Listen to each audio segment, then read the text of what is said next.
ورته وویل چې خیر دی دا دغه چې کوم دی ناظمي تا ګټلې ده او خلکو سره ډېرې منډې ترډې کړي ته کوشش دا وکړه چې دا ناظمي مه پرېږده تا واورېده خپل ځان خرابوي تا واورېده لکه سیټ دې ګټلی دی ښه خلکو دې له ووټ درکړی ښه په ګڼ تعالی دې درکړی دی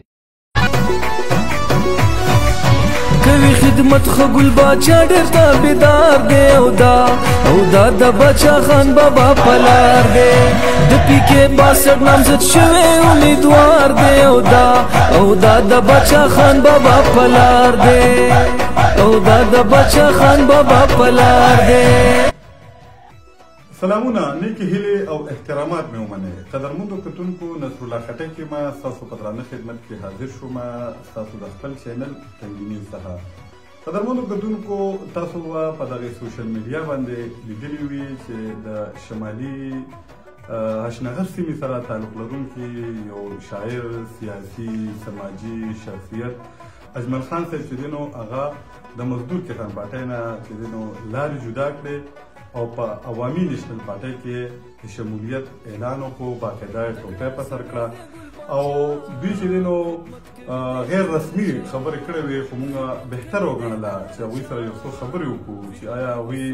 څه وجه وه چې هغوی مزدور کسان پارټۍ پرېښوده او بیا چې دی نو په علاقه کې نور ګوندونه هم وو سیاسي مو مذهبي مو د هغې باوجود دوی عوامي نیشنل پارټۍ سره راغلل نو هغوی سره به یو څو خبرې اترې کړو تاسو هم راسره وګورئ. اجمل صاحب ډېره مننه چې ټایم هم راکړو. د پاک عزت وکړه نصرالله خټک صاحب ستاسو ډېره مننه تنګي نیوز او خدای هم قدرمن کا خدای هم عزتمن کا. نو ما مزدور کسان پارټي خو زما د بچپن نه پارټي وه د سن 88 نه زه په مزدور کسان پارټۍ کې وم سالار محمد شاه علي سره زه ملګری وم. په هغه وخت کې سالار محمد شاه علي چې کله ودرېده نو ما د هغه وخت نه دوی سره ملګرتیا کړې ده او تر اوسه پورې مې ورسره ملګرتیا وه او هر موقع مې ورسره پاس کړی دی. مطلب دی چې بیا کله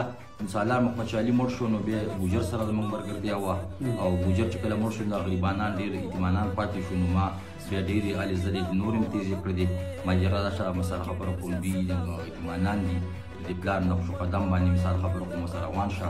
او د دوی چې کومه لار د مثال خبرو کوم دوی مخکې وړاندې باندې کوشش وکړه چې مخکې وړاندې باندې لاړ شي. نو ما ټول وختي کار کړی دی 15 کاله زما په مزدور کسان پارټۍ کې وشو او 15 کاله ما هغوی سره تېر کړل. به هر حال هر قسم مشاعرې مې وله کړې ده هر قسم منډې تړلې مې وله ویلې دي او څه داسې خاص ما او د هغوی څه اختلافات نه وو راغلی خو به هر حال ناظمي راغله ناظمۍ کې زه د بچپن نه د سالار صاحب په وختو کې زه د کمیټۍ سیکرټري وم دلته خپلې کورو مرکز د کمیټۍ سیکرټري وم. د هغې نه ورو چې بیا کله پارټي ګروپونو کې تقسیمې کېدله بیا د زما شمالي اشنغر سیکرټري شوم د شمالي اشنغر سیکرټري نه پس بیا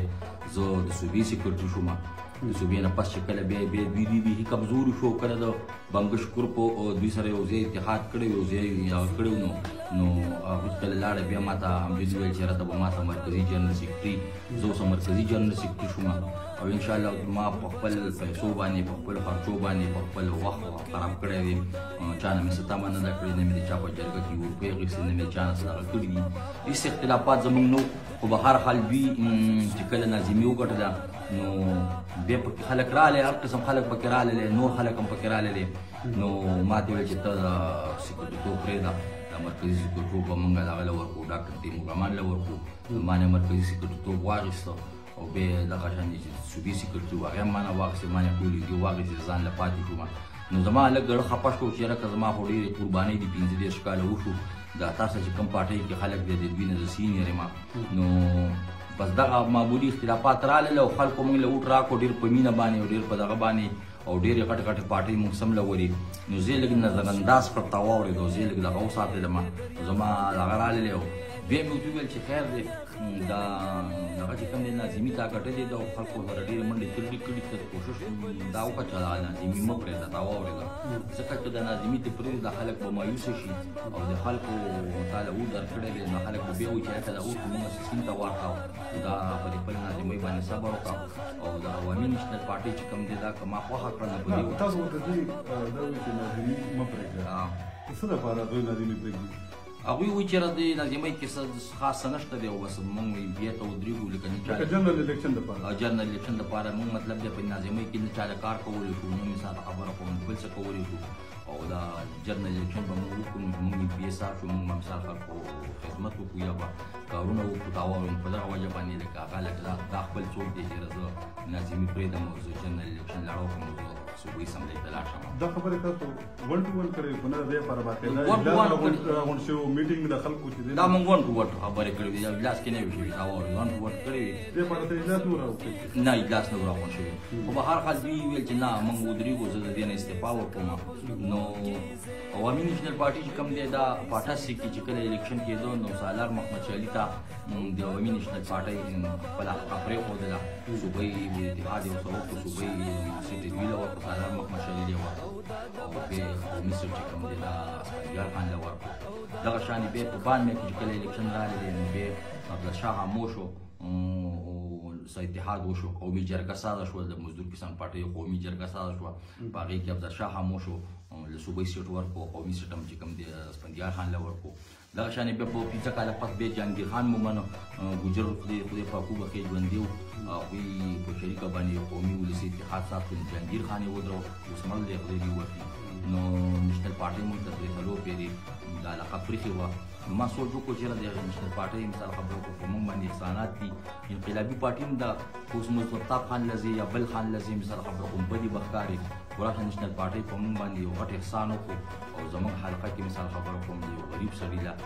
عجیب الباشا له ټیکټ ورکړو ما سوچ وکړو نورو پارټو سره ځي نو بدي بخکاري راشه د عوامي پارټۍ سره لاړ شه مثال خبرو کوم علاقې له ټیکټ ورکړې زموږ علاقې سره د احسانات وکړو په دې وجه باندې ما دا عوامي پارټۍ پاس کړه نور زما هغوی څخه داسې خبرې نه دي راغلي خپل ځان خرابوي دا وویل لکه سیټ دی ګټلی دی خو خلکو دې له ووټ درکړی خو په ګډ تازه دی درکړی دی خپل چل برقرار وساته او کوشش وکړه چې مثال خبرو کوم دي عوامي نېشنل پارټۍ سره اتحاد وکړه او 15 کاله پس مثال خبرو کوم دي عوامي نېشنل پارټۍ سره ټیم تاسو موږ اتحاد کړو دا موږ ټول 15 کاله پس سالار صاحب لا سیټ ورکړه تاسو سره اتحاد وکړي دا وایو نو زمونږ نه ونه منله چې وی نه منله بس ما خپل دغه سوچ و چې بس عوامي نېشنل پارټي چې کوم دی قومي سیاست کوي د پښتنو سیاست کوي دا واورېدو نو په دې وجه باندې ما خوښه کړل ما چې دا جنډه کې څه فرق نشته هغه هم سره جنډه ده دا هم سره جنډه صرف ستوری پکې دی هغوی صرف طبقاتي سیاست کوي مزدور کسان پارټي دوی قومي سیاست کوي نو بس ما سوچ دغه وکړو بس عوامي نېشنل پارټي مې خوښه کړله او نورو مطلب دی چې پلار د وختونه هغوی سره د لګیا م قربانیانې موږ ته شته دغه موږ ته شته نور څه خفګان مې منځ کې نشته دی نور څه دغه کوم دا واورېده اوس هم زما ورونه دي بیا به هم زما ورونه دي خو په هر حال دغه مې خوښه کړه بس زما پورې مې نصیبه وه د چې یو ډوډۍ او د منډو تلو مې اوس باقي نصیبه نشته دی اوس مې باقي انشاءالله تعالی دې وکړي چې بس په عوامي نېشنل پارټۍ ده منډې تړلې مو محلي زرې به هم خپل خپلوان چې کوم دي کوم یاران دوستان چې کوم دي دغه راځي اجمل خان صاحب دا هم راته ووایه عوامي نېشنل پارټي چې کوم ټیکټ ګلباچا ناظم صاحب له ورکړی دی هغوی باندې د اعتماد اظهار کړی دی دغه فیصلې ته په کوم نظر باندې ګورو نو دا په ښه نظر باندې ګورو چې د عوامي نېشنل پارټۍ په دې دغه کې عوامي نېشنل پارټۍ کې غټ غټ خانان دي نو خانانو له مثال خبر کوم ټیکټ ورنکړو یو غریب سړي له ټیکټ ورکړو دا عوامي نېشنل پارټۍ ډېره ښه فیصله وکړله او په دې باندې موږ هم بدې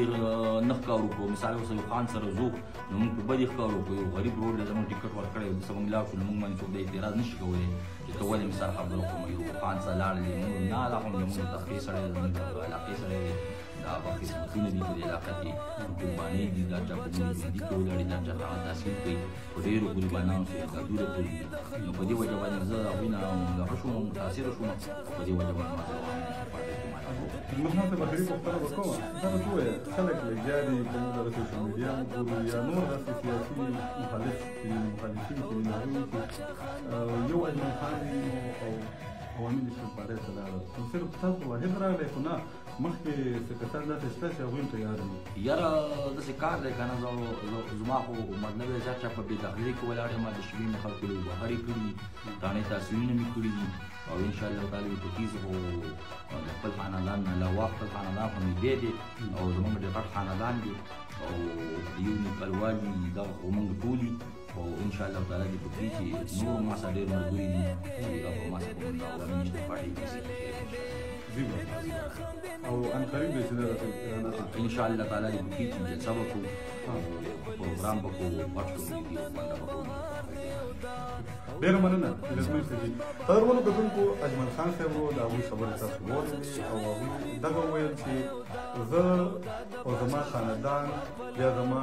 دوستان چې دي نو د هغې سره سره د مزدور کسان پارټۍ نور چې کوم کسان دي هغه او نور د سیاسي ګوند کسان چې دي نو هغوی هم رابطې کړي دي او دا یې هم ویل چې را روانه به یو جلسه کوو او دغه جلسې کې به بیا موږ ظاهره وو چې څومره کسان موږ سره په عوامي نیشنل پارټۍ کې شمولیت کوي او په ناظم ګل باچا باندې د اعتماد اظهار کوي. نو یقینا چې دا د شمالي هشنغر لپاره د اجمل خان په ایم پی کې عوامي نیشنل پارټۍ کې شمولیت چې دی نو دا چې دی نو په سوشل میډیا باندې په دې باندې خبرې کیږي او په دغه عام خلکو په محفلونو کې هم دغه ذکر کیږي چې اجمل خان د چا چې 15 کاله ستړی وي د هغوی قربانۍ وي جیلونه یې تېر کړي دي او دې سره چې دی نو هره کم بېدخلي چې راغلې ده نو په هغې کې به دوی